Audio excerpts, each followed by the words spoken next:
ये लोग फूट डालो शासन करने का काम हमेशा किए हैं। अगर आज आरक्षण नहीं होता तो इस मुल्क की हालात क्या होती। एक भी गरीब का बच्चा, दलित का बच्चा, पिछड़ा का बच्चा, अति पिछड़ा का बच्चा कभी ऊंचे पदों पर नहीं जाता।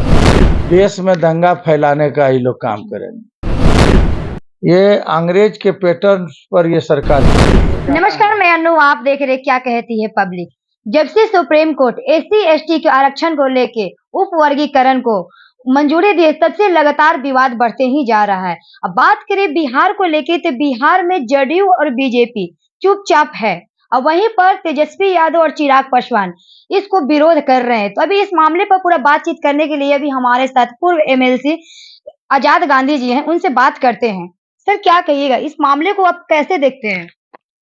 देखिए, ये मामला देश में दंगा फैलाने का ये लोग काम करेंगे। आरक्षण से छेड़छाड़ करने का मतलब है कि देश में गृह युद्ध स्थापित करना। भारत जो है शांति प्रिय देश है।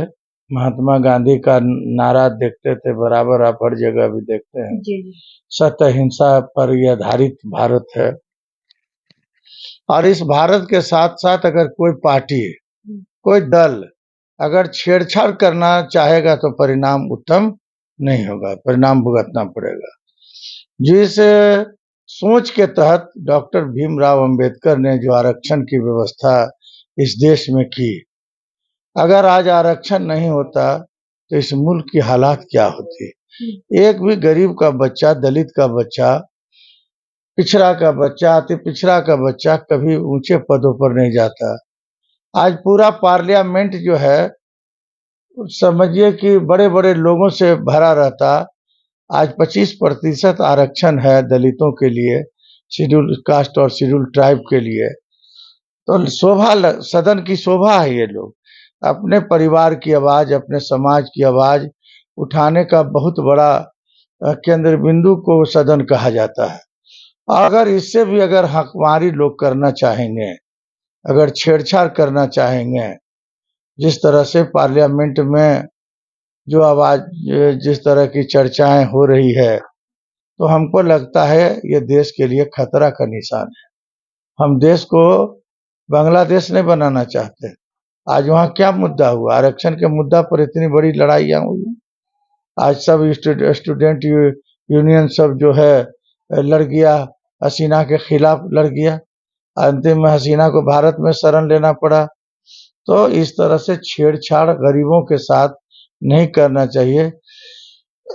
गरीबों की आबादी इस देश में न समझिए कि 80% से ज्यादा है। अगर ऐसा हो जाता है सर, तो इससे तो फिर एससी एसटी में तो फिर बंटवारा हो जाएगा। तो इससे जो इन लोग का एकता है, ये तो खत्म हो जाएगा पूरी तरह से। ये लोग फूट डालो शासन करने का काम हमेशा किए हैं। ये अंग्रेज के पैटर्न पर ये सरकार चल रही है। जिस तरह से अंग्रेज जो है एक गांव में 2 भाग कर देता था, जी। ठीक उसी तरह से आरक्षण पर भी कई जातियों को 2 भागों में विभक्त कर करके ये देश को तोड़ने का काम कर रही है। हम प्रधानमंत्री जी से अपील करना चाहते हैं और माननीय सदन के तमाम सम्मानित सदस्यों से, चाहे कोई दल के सदस्य हों, वो इस बिंदु पर अपनी आवाज उठाएं। ये नहीं कहे कि मैं भारतीय जनता पार्टी का हूं तो हम आवाज क्यों उठाएंगे। ये देश की अस्मिता का सवाल है, देश के गरीबों के उत्थान का सवाल है। अगर चाहते हैं कि भारत का भविष्य उज्जवल हो, भारत में तरह तरह के फूल, तंबा तरह के पदों पर जाए, तो ये आरक्षण आवश्यक है आज के डेट में। बिना आरक्षण का देश ये नहीं चल सकता है। क्योंकि मेरे पास जो दलित है, अति पिछड़ा लोग हैं, गरीब गुरबा लोग हैं, ओबीसी के लोग हैं, उनको न खेत है, न खलिहान है, न एक मुट्ठी जमीन है रहने का, चमचमी बना करके अब यहाँ तक 50% लोग जो है ऊपर से बारिश से ढकने के लिए चमचमी का सहारा लेते हैं। ये स्थिति है। तो उसमें भी देखिए आरक्षण है कि गरीबों को शेड्यूल कास्ट और शेड्यूल ट्राइब करेगा, उसको हाउसिंग प्रोजेक्ट का लाभ मिलेगा, लो कॉस्ट हाउसिंग प्रोजेक्ट का लाभ मिलेगा। तो हमारे हिसाब से अगर भारत सरकार का सोच में अगर किसी तरह का अगर परिवर्तन करेगी देश हित के लिए नहीं होगा। हम लोग पुरजोर तरीके से विरोध करते हैं और सरकार से मांग करते हैं कि इस पर आप छेड़छाड़ नहीं करिए अगर देश को बचाना चाहते हैं। मोदी जी इस मामले पर क्यों अभी तक चुप हैं? मोदी जी की सरकार है वहाँ, मोदी ही जी चाह रहे हैं।